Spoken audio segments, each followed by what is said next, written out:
right. Hi, I'm Bob Weir with another interview of People in the News in North Texas. My guest today is Dr. Buddy Bonner, who is running for place one on the LISD Board of Trustees in the May 1st election. Good morning, Dr. Bonner. Good morning, Bob. How are you doing this morning, sir? I'm doing quite well under the circumstances, as best we can do during this pandemic, I suppose. Why don't we begin by having you give a brief description of your background in education and administration? Sure. Well, I just appreciate the opportunity to visit with you, Bob, and share my thoughts on Louisville ISD and kind of what we're trying to do here. You know, I have a 3-decade record of service to the district, and I look forward to sharing with your audience how I can use that and leverage that to represent them and support them on the board. You know, as far as personal background, I didn't grow up in Louisville, but I've lived here my adult life. I grew up in a series of school districts: Irving ISD, HEB ISD, and then Canton ISD. And if I had to characterize myself today, I would tell you that I would be at risk. We moved. I grew up with a single divorced mother for much of my childhood, and I didn't go to kindergarten. We moved after first, second, and third grade, and fourth grade for that matter. And most of the schools I went to today would be Title I schools, which indicates a 40% poverty level. And so not a lot of people know that about me, but I think it's an important contextual item for this board race because that definition serves a lot of the kids that are in Louisville ISD. And what I'd like to share is that education can be the great equalizer for everyone. And I want to make sure that our board continues to provide strong academic, athletic, and fine arts programs so that all kids have a chance for success. All right. Excuse me. For those who may not know, please explain the duties of an LISD board member. Sure. The duties of a board member are varied, of course.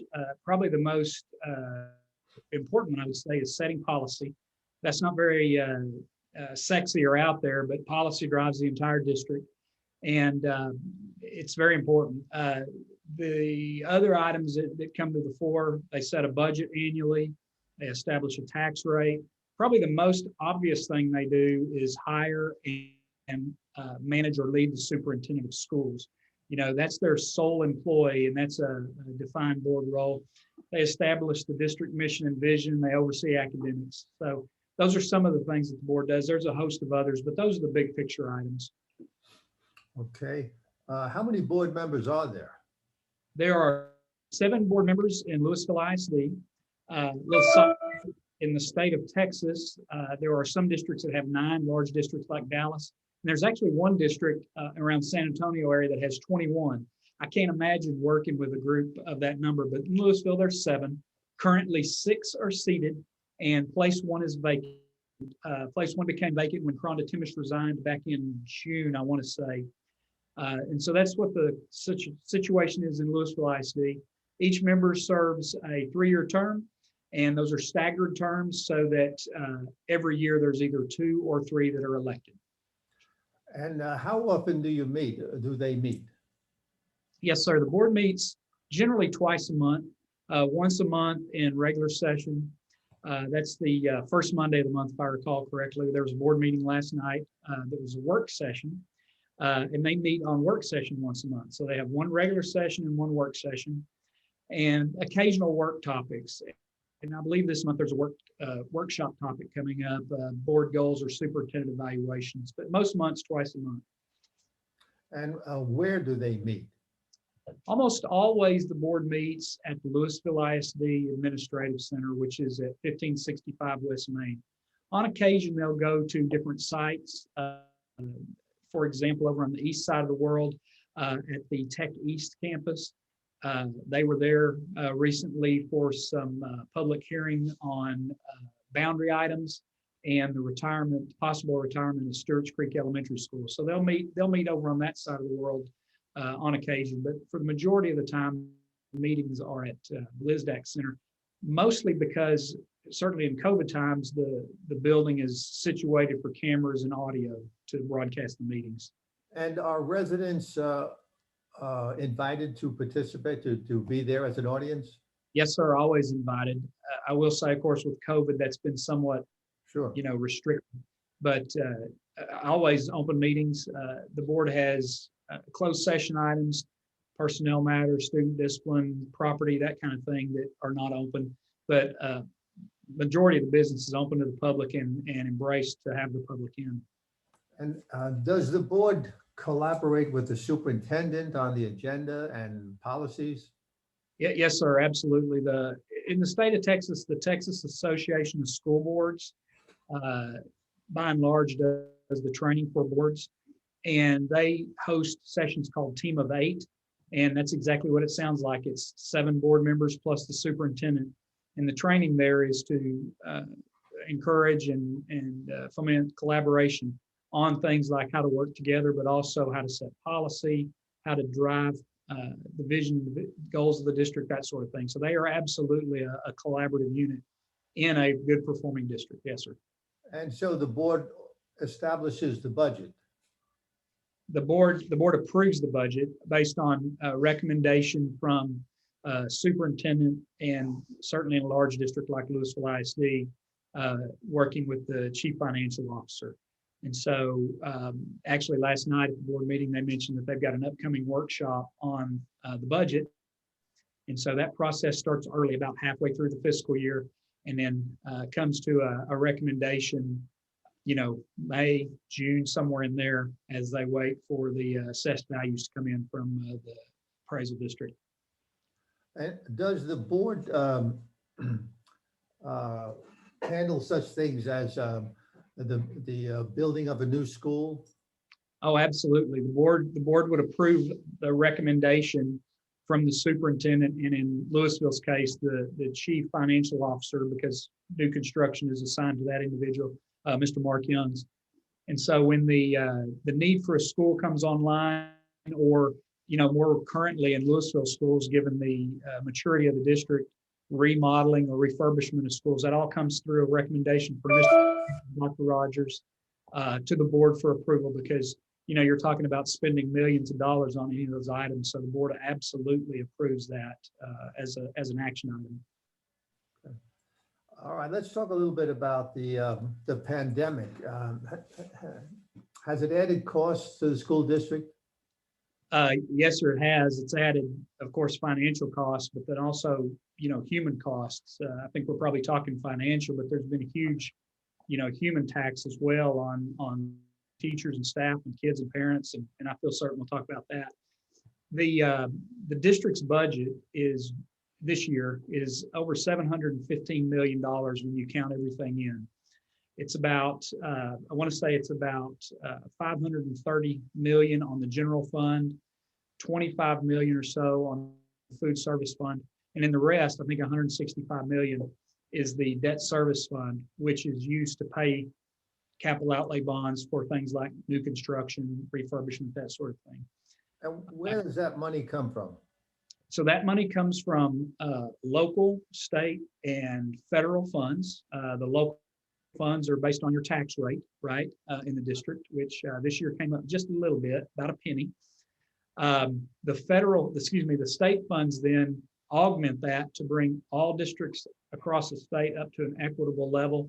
And then there's some federal funds that come in for things like title monies for targeted assistance for schools in poverty. There's some sequestration funds that the district gets from the federal government for tax money lost to properties around Lake Louisville, that kind of thing. SHARS, which is Medicaid money for students that receive Medicaid, they get reimbursement for that. So probably too long of an answer to your question, but local, state, and federal funds are how the district's funded. Getting back to COVID, the jury's still out on what that's going to cost. I know that from March to May of last year, Mr. Young's tabulated up about $400,000 in costs, and they were reimbursed from the state for $300,000 of that. Now, since then, I've heard different figures run around by attending board meetings. I go to every board meeting and have for the past 18 years as part of my role, and now as a candidate. And I've heard upwards of $15 to $20 million in real cost from COVID. The board hopes to get some refunds on that from the federal government and the state government, but that hasn't happened yet. Does a board member represent a specific geographical area in the district, or are they at large? Yes, sir. So, Louisville ISD is a large district, 127 square miles, and there's all are part of 13 municipalities in the district. And the way Louisville is currently constructed with regard to board members, their geographic area is the entire district. So every board member is at large. Yes, sir. Large, okay. How about this? Are board members paid for their services? Absolutely not financially. But I will tell you, as an educator, the payment that board members and educators receive is the satisfaction of working with students and seeing them be successful. And so there is payment, but it's probably not what we were talking about as far as financial. Sure. All right. How about what is the current status of teachers and students during this COVID-19 pandemic? Well, yeah, I kind of discussed that a bit ago, and I'll spend a little time elaborating on that. The campus teachers and aides and administrators are working their fingers to the bone, frankly. A lot of them are exhausted because they are working hard to make sure the ship stays afloat. A lot of them have had COVID, right, and have been isolated or quarantined. And so that's not to say all is lost. I think from the outside looking in, the district's done a great job in how they've managed COVID. They had a COVID hotline that Dr. Rogers started along with the Director of Health and Wellness, where they track student and staff cases. And they have a process for putting individuals in quarantine or isolation.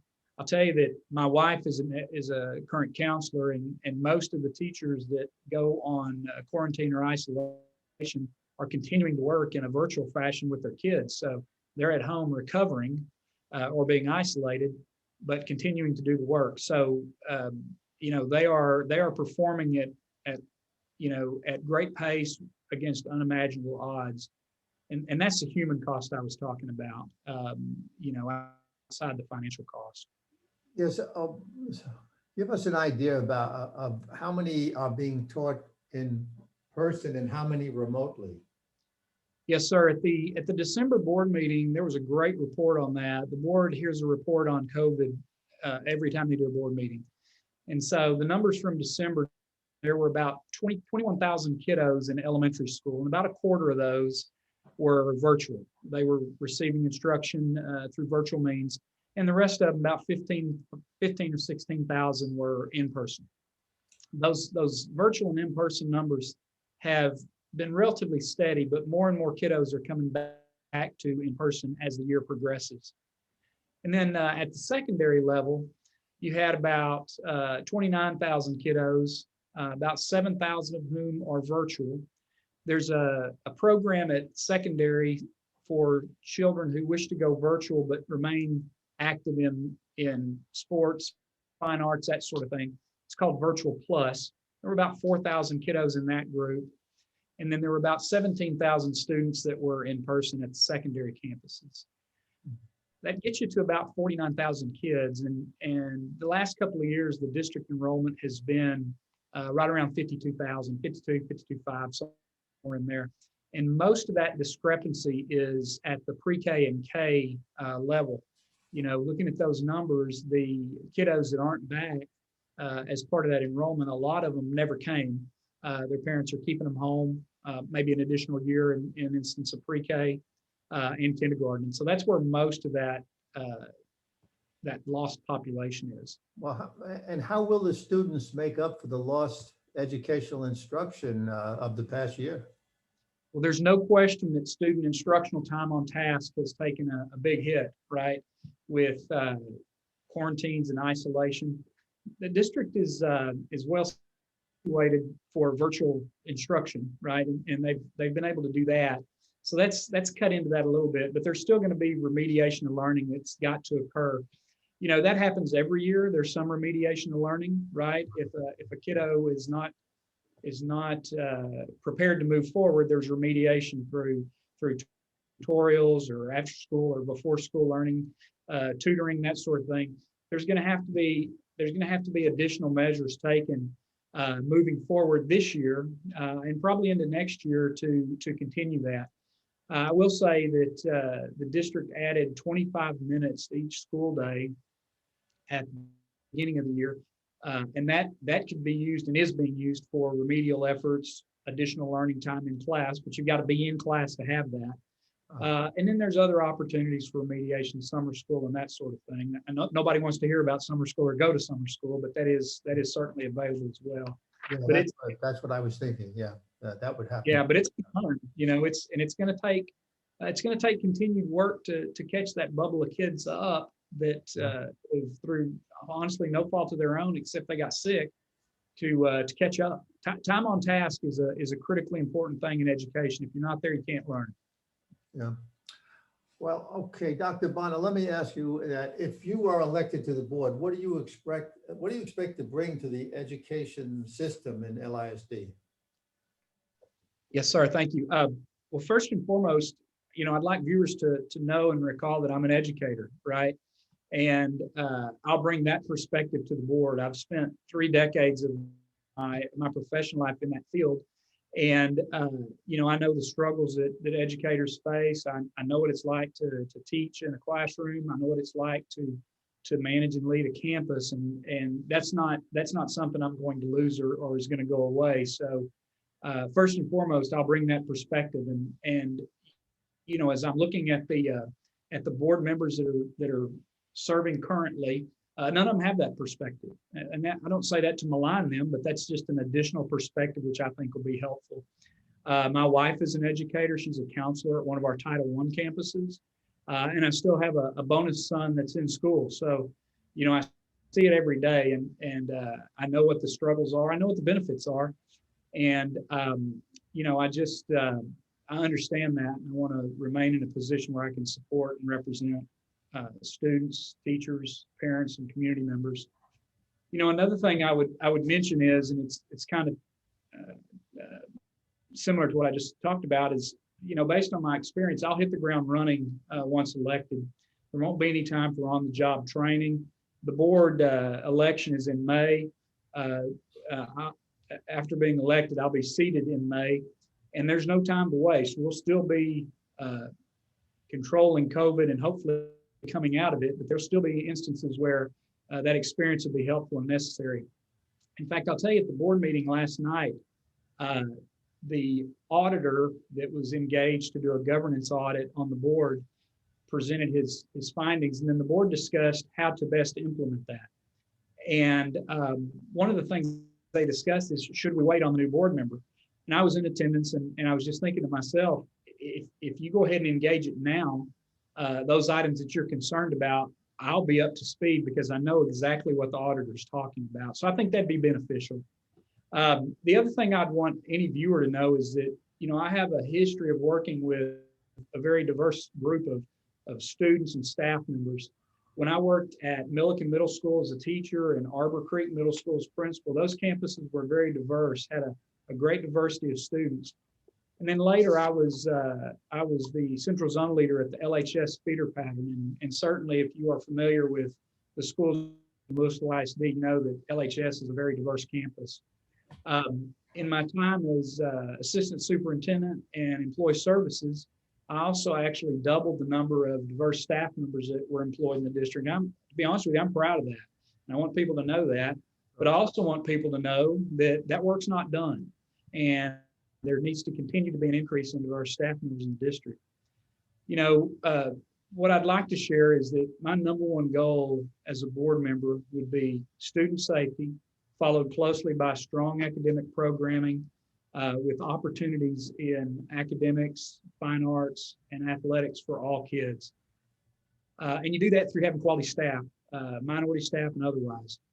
I have a history of service outside the district as well. I am a longtime member of Louisville Noon Rotary. I was a board member on Special Abilities North Texas, and I'm a member of Treach Memorial United Methodist Church since 1999. And finally, long answer here, Bob, I'm sorry about that. But, you know, also, as I look across the board, there's not currently a board member that resides in the namesake city of the district. There's no representation for Louisville and Louisville ISD. And, I think there needs to be. That's a common complaint, particularly from people in the city of Louisville. And my election will give them an opportunity to have representation of the city on the board. And I think that's very important. Well, I think we're all fortunate indeed to have good people running for this office. It's done out of the spirit of altruism and community service, and not for a paycheck. So that's to be admired. We'll finish up with, I want to ask you, what type of campaigning will you be doing? And do you have a website? Yes, sir. Thank you. So I would say a pretty traditional campaign, and then limited a little bit by COVID on the personal meet and greet. But I would say, whatever folks think is a pretty traditional campaign, that's what we're doing. Got the yard signs and the street signs in this week, so you'll be seeing those soon. I do have a campaign website. It's buddy4lisd.com. That's buddy, the number 4, lisd.com. And of course, will be in the written portion also. That will be there. The link will be there for your website. Oh, beautiful. Perfect. I appreciate that. And then, of course, if you're running a campaign now, you've got to be on Facebook, right? So you can find me at Dr. Buddy Bonner for Louisville ISD, place 1. And as I mentioned earlier, you can look for my yellow and black road signs and yard signs. And on the website, if folks go there, there's an opportunity to request one of those and we'll deliver it to you. And also an opportunity to donate if you're so moved. All right. Before we close, is there anything else you'd like to add? I'd just like to close and thank you for the great opportunity to speak to your viewers. I appreciate it greatly. I hope I've conveyed and illustrated that I have the experience, service, and passion for Louisville ISD to earn their vote. That's what I hope to do, at least, and I hope I have. I have grown up as a professional, as an adult in this district. I just believe that I present a unique opportunity to the voter to ensure that their interest and the interest of kids are on the board. And I hope that they give me that opportunity. I look forward to them giving me that opportunity.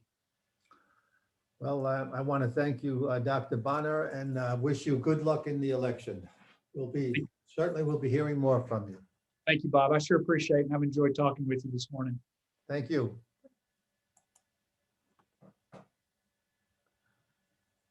Oh, wait a second.